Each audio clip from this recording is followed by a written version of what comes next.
ఎఫెసీయులకు రాసిన పత్రిక 5వ అధ్యాయము 15వ వచనం. దినములు చెడ్డవి గనుక మీరు సమయమును పోనీయక సద్వినియోగం చేసుకొనుచు అజ్ఞానుల వలె కాక జ్ఞానుల వలె నడుచుకున్నట్లు జాగ్రత్తగా చూచుకొనుడి. ప్రియులరా, చాలా భయంకరమైన అపాయకరమైన దినాల్లో మనం బ్రతుకుతున్నాం. వాక్యం సెలవిస్తుంది, దినములు చాలా చెడ్డవి. ఈ రోజున మన సొసైటీలో చూస్తూ ఉంటే ఎక్కడ చూసినా భయంకరమైన రీతిగా చెడిపోయి ఉన్నది. ప్రజల్లో నెమ్మది లేదు, సమాధానం లేదు. ఎక్కడ చూసినా భయంకరమైన గందరగోళాలు జరుగుతూ ఉన్నాయి. ఎక్కడ చూసినా రాజకీయ గందరగోళం, ఒక పక్క మత గందరగోళం. ఈ రోజున సమాజంలో మరి కుటుంబాల్లో గందరగోళాలు, ఆస్తి తగాదాలు, ఇందులో జాలి, దయ, కనికరము లేకుండా ఈ రోజున చాలా అసభ్యకరంగా బ్రతుకుతున్నటువంటి మనుషుల్ని మనం సొసైటీలో చూస్తూ ఉన్నాం. ఇక దినములు చెడిపోయాయి అనడానికి మరి మన కళ్ళ ముందు ఎన్నో రుజువులు ఈరోజు కనబడతా ఉన్నాయి. 1, 2 కాదు. సో ఇలాంటి భయంకరమైన దినాలు, అపాయకరమైన దినాలు చెడ్డవి గనుక ఈ సహోదరుడా, యేసుక్రీస్తు ప్రభువుని నమ్మి యేసుక్రీస్తు ప్రభు యొక్క వాక్యం ఈరోజు మనకేం చెప్తుంది? ఎందుకంటే దేవుడు కొంతమంది ప్రజల కొరకు కొన్ని విషయాలు, కొన్ని మాటలు ముందుగానే ఆయన చెప్పాడు. ప్రతిదీ కూడా ఆయన ఏది చెప్పాడో అది ఖచ్చితంగా జరిగి తీరాలంతే. చూడండి, సర్వలోక మానవాళి యొక్క పాపమును కడుగుటకై, పాపం అనేది ఏ మనుషుల్లో ఉండకూడదని, అది పూర్తిగా అంతమొందించాలని దేవుడు ముందుగానే ఒక ప్రణాళిక కలిగి ఉన్నాడు. యోబు గ్రంథంలో ఒక చోట రాయబడ్డది, ప్రియులరా, పాప సహితంలో నుండి పాపరహితుడు పుట్టగలిగిన అది ఎంత మేలు, అలాగెవడైనా పుట్టగలడా అనేటువంటి మాట. అలా పుట్టినా అది ఎంతో మేలు అని. పాపములో ఉన్నటువంటి మనిషిలో నుండి పాపము లేనివాడు రావడం చాలా కష్టం. ఎందుకంటే తండ్రిలో ఉన్నటువంటి రక్త కణమును, తల్లిలో ఉన్నటువంటి రక్త కణము రెండు కలిస్తేనే నేను. తండ్రి పాపం నుంచి వచ్చిన వాడే, తల్లి పాపం నుంచి వచ్చిందే. ఇప్పుడు పాపంలోంచి వచ్చిన వీళ్ళిద్దరిలో నుండి పాపము లేని రక్తంగా మనం రాలేము. ఎందుకంటే అది మొదటి ఆదాము చేసిన పాపము తన నుండి అది సర్వ మానవాళికి ప్రాప్తించింది. ఇప్పుడు ఆ ప్రాప్తించిన మరణము నుంచి విడిపించాలి అంటే పరిశుద్ధుడు, ఏ పాపము లేనివాడు, మచ్చ ముడత కళంకము లేనిదై ఆయన ఉండాలి. అలా ఉండగలరు ఎవరైనా అంటే ఏ మానవుడు లేడు. ఈ పాపము లేని మనిషి భూమి మీద లేడు కనుక పాపము లేని మనిషిగా ఆయన లోకానికి దిగి రావాలి. ప్రవక్తల ద్వారా కొన్ని విషయాలు తెలియజేస్తూ వాళ్ళు దీర్ఘదర్శులై జరగబోయే భవిష్యత్తును చూసి దేవుడే, సృష్టికర్త అయిన దేవుడే ఈ భూమి మీదకి ఒక శరీరధారిగా రాబోతున్నాడనే ప్రవచనాల ద్వారా దేవుడు చెప్పిన కొన్ని విషయాలను వాళ్ళు పరిశీలించి, తనంతట తాను ఏ మనిషి నీతిమంతుడిగా చేయబడలేడు.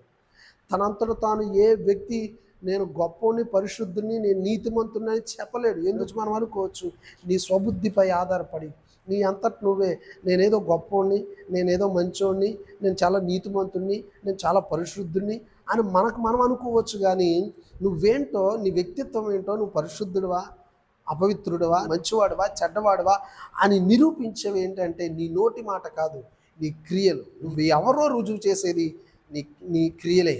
దైవ సేవకుడు అంటాడు ఒక మాట ఏంటంటే, నీ స్నేహితులు ఎవరు? ఉదయం లేచింది మొదలు రాత్రి పండుకునే వరకు నీ దినచర్య ఏంటో కరెక్ట్గా A to Z రియల్ నిజంగా చెప్పు. అసలు నువ్వు ఆత్మీయుడివా కాదు నేను చెప్తానంటాడు. ఎందుకంటే నీ క్రియలే, నీ స్నేహితులను బట్టి, లేకపోతే నీ అలవాట్లను బట్టి, నీ క్రియలను బట్టి, నువ్వు లేచింది మొదలు రాత్రి పండుకునే వరకు నువ్వు చేసే కొన్ని పనులను బట్టి నువ్వు నిజంగా దేవుని యందు భయభక్తులు కలిగి ఉన్నావా, లేకపోతే నటిస్తున్నావా, వేషధారివా, ఈ క్రియలే రుజువు చేస్తాయన్నాడు. దేవుని నామానికి మహిమ కలుగునుగాక. లోపల ఏ విత్తనం ఉంటే ఆ విత్తనమే బయటికి చెట్టులా మొలుస్తుంది, వృక్షమై వస్తుంది. లోపల ఒక విత్తనం ఉంటే బయటకు ఒక విత్తనం రాదు. నువ్వు పల్లేరుగాయ వేస్తే మామిడి చెట్టు రాదు, నువ్వు మామిడి చెట్టు వేస్తే వేప చెట్టు రాదు. నువ్వు ఏ విత్తనం వేస్తే ఆ పంటే వస్తుంది పైకి. అలాగనే ప్రియులరా, దేవుడు సెలవిస్తూ ఉన్నాడు, నీ క్రియలే నువ్వెవరవో రుజువు చేస్తాయి. కాబట్టి ఈరోజు ఆలోచన చేద్దాం, నిజంగా దేవుని యందు భయభక్తులు కలిగి ఉన్నావా, విశ్వాసంతో ఉన్నావా, లేకపోతే ఏదో నటిస్తున్నావా, వేషధారిగా ఉన్నావా? ఈ రోజున దేవుడు మరొకసారి నీతో మాట్లాడుతున్నాడు. ఆలోచన చేయి, ఒకసారి ఆలోచించు. ఈరోజు చాలామంది ఇలాగే బ్రతుకుతూ ఉన్నారు. ప్రియులారా, దినములు చెడ్డవి గనక నీ సమయాన్ని పాడు చేసుకోకు. నీ చుట్టూ ఉన్న వాళ్ళందరూ కూడా మోసం చేసేవాళ్ళే, వేషధారులే, నటించేవాళ్ళే, పైకేదో ప్రేమ ఒలగబోస్తున్నట్టు నటిస్తూ నీ వెనకాల నీ గోతులు తీసే మనుషులే. ఎందుకంటే పొరపాటు వాళ్ళది కాదు, వాళ్ళపై పని చేస్తున్న దురాత్మ ప్రభావం అలాంటిది. వాళ్ళ లోపల ఒక ఉద్దేశం ఉంటుంది, లోపల కదిలించే ఉద్దేశం ఎవరిది? ఆత్మ, సాతాను ఆత్మ. అందుకనే మరి కొరింథీయులకు రాసిన పత్రికలో అపోస్తలుడైనటువంటి పౌలు గారు అంటారు, మనుష్యుడు ఏ ఆత్మను కలుగుంటే ఆ ఆత్మ ప్రభావం కిందే పనిచేస్తాడన్నాడు. అంటే ఏ ఆత్మ కింద నువ్వు బ్రతుకుతావో, ఏ ప్రభావం కింద నువ్వు బ్రతుకుతావో, ఏ ప్రభావం చేత నువ్వు నడిపించబడతావో ఆ ప్రభావమే నీలోండి పనిచేస్తుంది అన్నాడు. అందుకే మనుష్యుడు మనుష్యాత్మ అయితే మనుష్యుని క్రియలు, దేవుని ఆత్మ అయితే దేవుని క్రియలను చేస్తాడన్నాడు. నిజమే ప్రియులారా, ఈరోజు చాలామంది భ్రమలో ఉండి నేను నిజంగానే భక్తిపరుని అనుకుంటున్నారు, కానీ నీ క్రియలు ఏంటో నువ్వెవరో నిన్ను రుజువు చేస్తున్నాయి, నీ క్రియలే నిన్ను రుజువు చేస్తున్నాయని బైబిల్ గ్రంథం చెప్తుంది. అందుకే యాకోబు భక్తుడు అంటాడు, మరి క్రియలు లేని విశ్వాసం మృతం. క్రియలు లేకుండా నేను దేవుని ప్రేమిస్తున్నాను, క్రియలు లేకుండా మరలా చెప్తున్నా నేను అది చేసేస్తాను ఇది చేసేస్తానని డాంబికమైన కబుర్లు చెప్తారు, డాంబికమైన మాటలు మాట్లాడతారు. చాలామంది డాంబికమైన మాటలు మాట్లాడే వాళ్ళు నిజంగా ప్రేమ ఉండదు, నిజంగా విశ్వాసం ఉండదు, నిజంగా దేవుడు అంటే భయభక్తులు ఉండవు. దేవుని ఆత్మ నీలో ఉంటే, దేవుని వాక్యం నీలో ఉంటే డాంబికమైన మాటలు రావు. నేను అది చేస్తాను ఇది చేసేస్తానని గొప్పల మాటలు పలికారు చూడండి. మరి నిజంగా చేసేవాడు ఎప్పుడు కూడా డాంబికమైన కబుర్లు చెప్పు, డాంబికమైన మాటలు చెప్పు. ఇప్పుడు చాలామంది అంటారు నేను ఇది చేసేస్తానండి, నేను అలా చేసేస్తాను, నేను అది అలా ఉంటాను ఇలా ఉంటానని రకరకాల తీర్మానాలు తీసేసుకుంటారు. జనవరికి తీర్మానం తీసుకుంటారు, ఉపవాస ప్రార్థనలకు తీర్మానం తీసుకుంటారు, గుడ్ ఫ్రైడేకి తీర్మానం, ప్రభు వాళ్ళకి తీర్మానం. ఇలా ఎప్పుడు వాళ్ళకి సందు దొరికి ఎప్పుడు అవకాశం దొరికితే అప్పుడు నోటికి వచ్చిన మాటలు మాట్లాడుకుంటూ డాంబికమైన కబుర్లు చెప్తూ రకరకాల వాగ్దానాలు రకరకాల మాటలు చెప్పేసి బలిపేట దగ్గర నిలబడిపోయి రకరకాల సాక్ష్యాలు చెప్తూ ఉంటారు. కానీ ఆ సాక్ష్యాలు ఒక పక్కకు పోతాయి, వీళ్ళు జీవించే జీవితం ఒక పక్కకు పోతుంది. నువ్వు ఇచ్చిన మాట, లేకపోతే నువ్వు తీసుకున్న తీర్మానం, లేకపోతే నువ్వు అనుకుంటున్న ఏ విషయాన్ని అయితే నువ్వు ఆలోచిస్తున్నావో దాని గురించినటువంటి క్రియారూపం నీలో దాల్చాలి. అందుకే విశ్వాసము అనేది నిరీక్షించే వాటి నిజస్వరూపమై ఉన్నది అన్నాడు.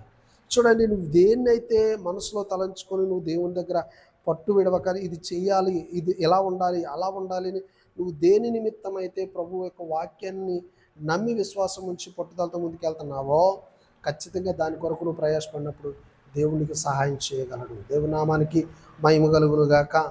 హల్లెలూయా. చూడండి, యోసేపుకి ఒక దర్శనం వచ్చింది. యోసేపుకి ఒక దర్శనం చూపించాడు దేవుడు.